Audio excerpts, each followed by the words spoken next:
Ok messieurs, eh ben, je vous propose de passer directement aux petites previews de la nuit. Let's go. Carrément. Ça tombe bien, on a une petite dizaine de minutes là qui nous attend tranquillou. 3 matchs au programme. Philadelphie, Brooklyn, Sacramento, Golden State et Phoenix Clippers.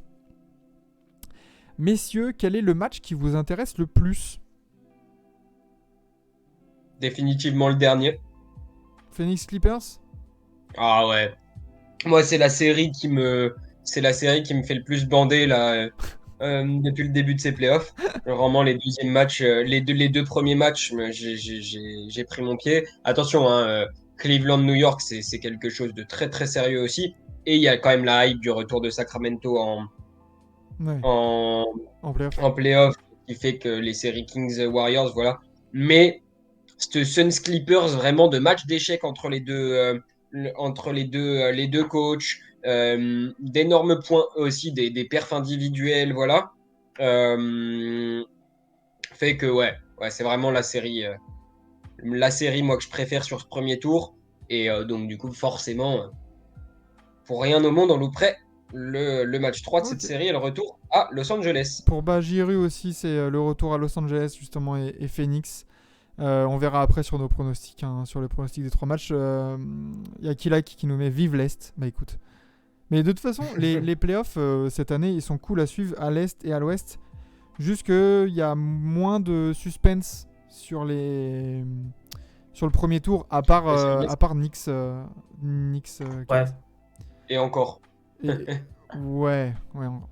Rafik, toi, sur quel match tu vas bander comme dit si bien Enzo? Ça va être, je pense que c'est pareil, Clippers Phoenix. Hein. Il y a tellement de choses dans ce match, il y a tellement de matchs dans le match, il y a tellement de. Il y a aussi des attentes de mon côté. Moi, c'est de voir la chute de Kevin Durant et Devin Booker. Hein. Ça me ferait plaisir de les voir chuter. Mais pourquoi? Et bah, Toujours souhaiter du malheur aux gens. Oui? C'est bizarre? mais on ne souhaite pas du malheur, c'est juste que on serait plus heureux de les voir perdre que de les voir gagner. Mais pourquoi? C'est ça qui est bizarre, tu vois. Et c'est humain, c'est humain. Bah, Mais non, parle pour toi. bah oui, c'est bizarre, tu vois. Pourquoi c'est. Parce que genre, on a tous quand même des équipes qu'on aime moins, Et toi, qu'on t'aimes limite moins n'aime Phoenix pas. du coup.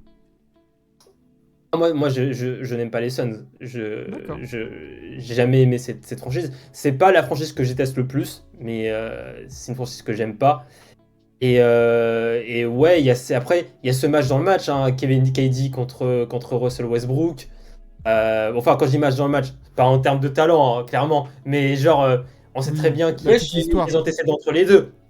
On sait très bien les antécédents qu'il y a entre les deux. Il y a aussi la grosse série de Kawhi Leonard et de voir s'il va continuer cette série. Non, franchement, elle est très intéressante cette série. Le Warriors Sacramento qui est aussi très très cool à suivre. Par contre, Brooklyn Philadelphie, alors là je m'en fous. Vraiment, cette série, je m'en fous. Waouh. Bah là, 2-0, retour à Brooklyn, limite. Tu vois, quand on parle de. On vient de parler des Nuggets et les Wolves. Euh, Putain, Brooklyn, je les vois encore moins prendre un match que les Wolves aux ouais. Nuggets. Hein. Ah, je pense que les fans pourraient être super heureux s'ils revoient Philadelphie, hein. S'ils revoient la ville de Philadelphie. C'est clair.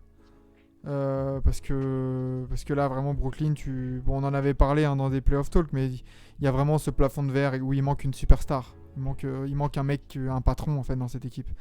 Michael Bridges pourrait le devenir. Il y a cette discussion de est-ce qu'il peut devenir un Butler, un Kawhi, un peu de cette caste-là. Faut voir, qu'il se développe encore. Il a jamais été option 1 d'une équipe, à part Oui, maintenant, il mais montre il des faut un bonnes peu plus choses. de temps à ce type de joueur. Mais il manque surtout d'un meneur ou d'un mec, je sais pas, d'une grosse superstar encore à mettre à côté. Bien Et sûr. j'ai bien Il manque l'impression un que. leader. Ouais. Ouais, comme tu as dit, pour moi, il manque plus il manque un leader, mais pas un leader en mode. Même un leader. Quand je dis leader, même pas franchise player, il manque un vrai leader déjà à cette équipe. Un Et daron. après, Ouais. Michael Bridges, c'est peut-être. Ouais, un daron. Et Michael Bridges, ouais, c'est peut-être encore trop tôt pour franchise player. C'est encore Ouais. trop Faut tôt. voir. L'année prochaine, ça va être Faut un bon voir. indicateur parce que là, on a eu qu'une demi-saison de de Mikal Bridges en option 1. Mais et encore, c'est un peu une option 1 par défaut, tu vois. Genre, bon. Ouais. On va voir comment, Là comment il peut confirmer. Mais ce qui fait peur pour Brooklyn, c'est que Philadelphie, ça mène 2-0 avec un Harden un peu maladroit et un Embiid en chaussettes, quoi. Ouais. Et je rejoins Rafik, c'est que là, ton premier porteur de balle, qui est le deuxième porteur de balle de tous les playoffs, derrière Brunson, c'est Spencer Dinwiddie, quoi. Fin de la En blague. second unit, j'aime bien, tu vois. Mais en première Mais là, option, c'est le deuxième mec qui a eu le plus la balle sur tous les playoffs. c'est ça. Ouais. Donc ouais, ça va. Je pense que ça va rompre. Après, c'est un retour à Brooklyn, c'est un game 3, c'est intéressant à Ah, regarder. on Mais... va regarder, hein. On va regarder, Bah, mais bien bon. sûr. Mais c'est vrai que c'est pas celui qu'on attend le plus parce que l'issue apparaît inévitable. Simplement. Et voilà, on va regarder en mode salle d'attente. Après, voilà, exactement. Lever de rideau de toute façon, parce que c'est le seul match à 1h30 avant Warriors Voilà. Sacramento. Justement, Warriors Sacramento, parce que moi aussi, ce qui va m'intéresser le plus, ça va être Phoenix Clippers, très clairement. Mais ce qui pourrait me faire cliquer sur Sacramento Golden State, et c'est sur quoi je pense je vais mater le replay vraiment très fort, c'est Steve Kerr. Là, faut y aller. Faut montrer que t'es un coach multi-champion, en fait. Parce que t'as pas été bon sur les 2 premiers matchs. Clairement pas dans les rotations dans le premier match, dans ton plan de jeu dans le deuxième et tout. Là, il y a la suspension de Draymond Green. Moi, j'attends. Oh putain, j'allais faire ma vanne. J'allais dire, moi, j'attends surtout Draymond Green sur ce match 3. Il y a la suspension de Draymond Green. Donc, t'as plus qu'un mec à l'intérieur qui est Kevin Looney. Bon. Est-ce que c'est suffisamment drôle comme ça? Voilà, à l'intérieur justement, t'as Sabonis qui a une contusion, mais ça, je pense que c'était une grosse intox pour suspendre aussi Draymond Green. Hein. Vu la vidéo, ce serait loin d'être étonnant quand même. Je pense que c'est bizarrement le truc de la contusion, elle est arrivée le lendemain, assez tard, et pas juste après le match, Non, mais tu vois. après, qu'il y ait une part de machin, etc. Est-ce que ça veut dire pour autant que c'est pas vrai? Parce que pour le coup, quand tu... Enfin, ce serait même...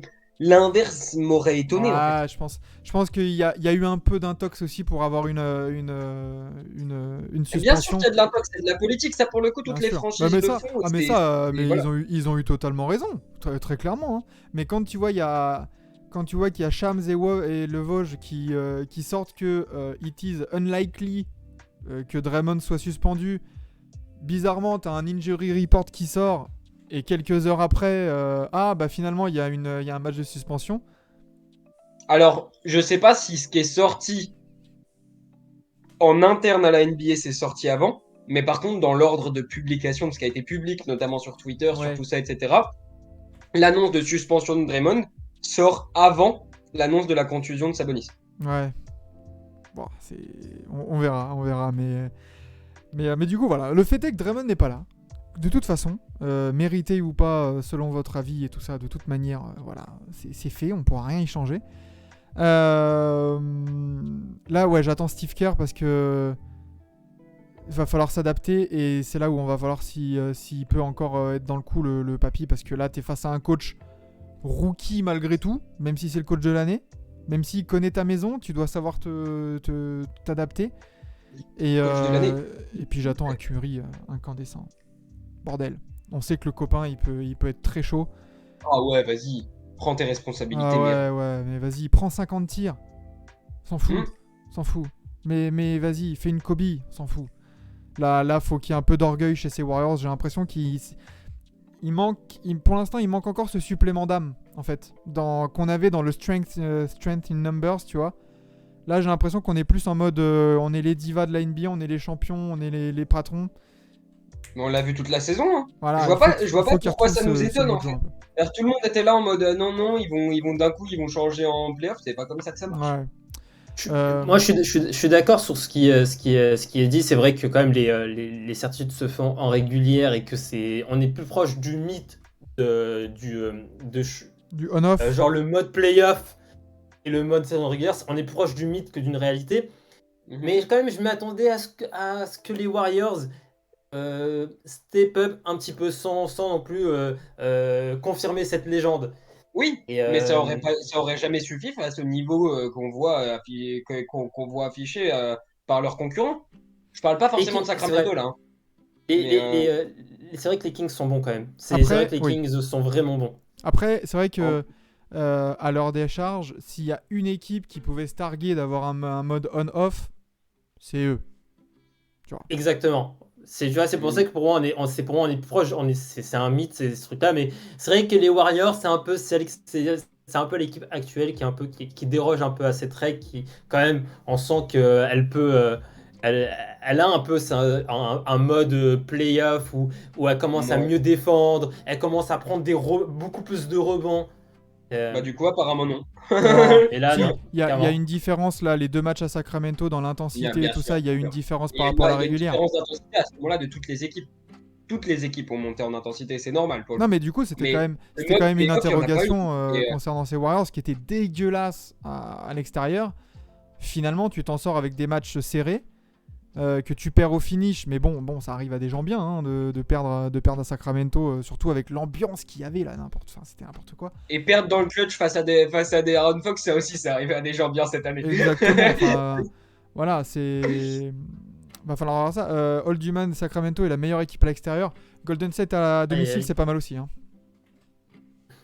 Oui. Mais Un choc. voilà, peut-être que de toute façon, on en reparlera demain de ça, de ce match.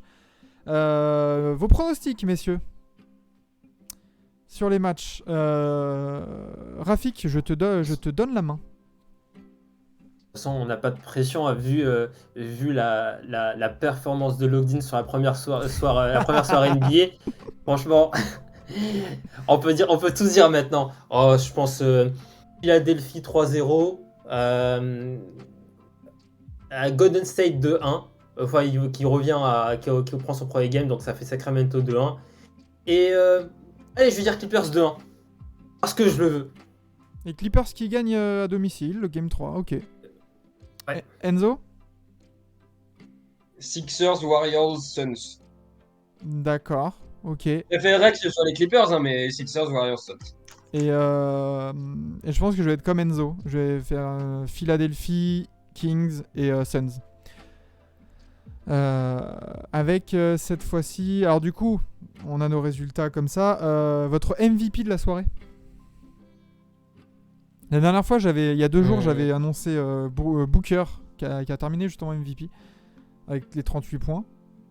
Qui est-ce que vous mettez en MVP là?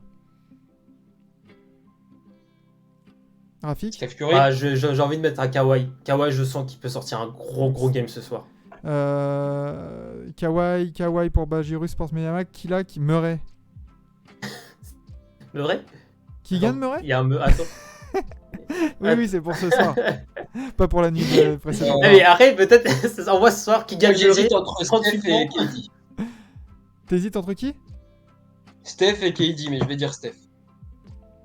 Ah, la narrative ferait que le moindre match à 35 points et la win, ça sera pour Curry, je pense. Est-ce que je vais mettre un Joel Embiid qui démonte, qui fait un 45-15? Et Allez, ce scénario existe. un Embiid qui enfin fait un match sérieux et qui démonte la raquette de Brooklyn pour dire ouais, finalement les gars, c'est moi le patron. Hein. Il y en a plein d'autres qui performent, mais là c'est bon, c'est parti.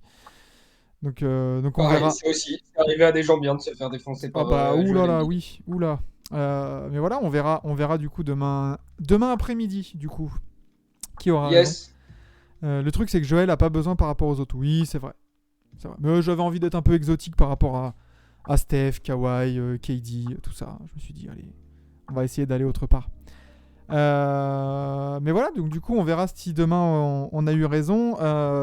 Comme je disais, on se retrouvera demain en après-midi cette fois-ci, donc plus vers 16h pour ceux qui nous écoutent actuellement, où on fera le point justement sur les matchs de la nuit et on garde le même rythme. Russell Westbrook for the win. Voilà, ça se plairait bien à Enzo, ça je pense.